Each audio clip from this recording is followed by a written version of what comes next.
चुनाव आयोग ने आखिरकार 15 अक्टूबर को महाराष्ट्र और झारखंड में विधानसभा चुनाव के साथ ही उपचुनाव की तारीखों का ऐलान कर दिया।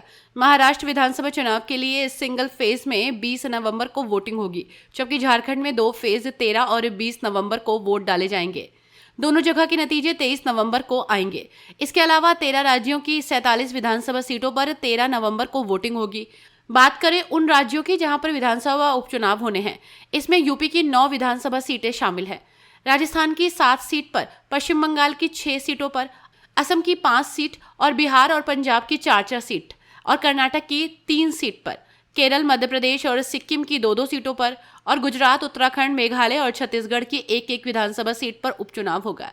उत्तर प्रदेश में वैसे तो कुल 10 सीटों पर उपचुनाव प्रस्तावित थे, लेकिन अभी 9 सीटों पर ही चुनाव हो रहे हैं और मिल्कीपुर सीट को छोड़ा गया है।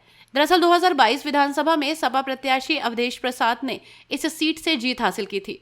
इसके बाद भाजपा प्रत्याशी बाबा गोरखनाथ ने उनके चुनावी हलफनामे में गड़बड़ी का आरोप लगाया था। इलाहाबाद हाईकोर्ट में याचिका दायर कर अवधेश प्रसाद का चुनाव रद्द करने की मांग भी की गई थी।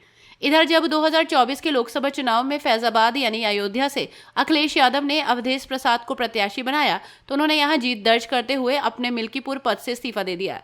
इसके बाद ये सीट खाली हो गई और इस सीट पर उपचुनाव होने हैं। अब चुनाव आयोग के अनुसार मिल्कीपुर को लेकर कोर्ट का अभी फैसला नहीं आया है, इसलिए मिल्कीपुर में उपचुनाव की घोषणा नहीं हुई।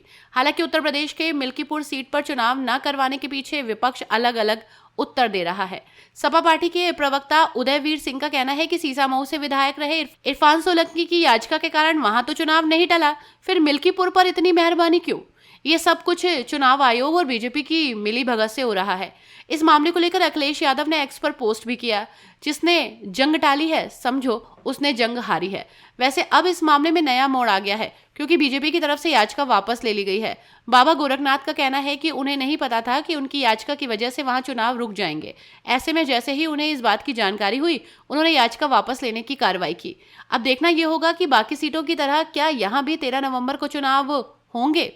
वैसे ऐसा हो भी सकता है कि कई लोगों का यह मानना है कि फैजाबाद जिले की मिल्कीपुर विधानसभा का उपचुनाव अखिलेश यादव और योगी आदित्यनाथ में आर पार की लड़ाई बन गई है, क्योंकि मामला अयोध्या से जुड़ा है। लोकसभा चुनाव में अयोध्या सीट से बीजेपी की करारी हार के बाद सपा ने तंज किया था कि भगवान राम का मंदिर बनवाकर भी यहाँ चुनाव नहीं जीत पाए।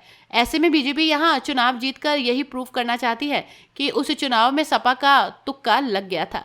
हम आपको बता दें कि समाजवादी पार्टी ने सांसद अवधेश प्रसाद के बेटे अजीत को मिल्कीपुर से टिकट दिया, जबकि बीजेपी से इस सीट की जिम्मेदारी खुद सीएम योगी आदित्यनाथ ने ली है।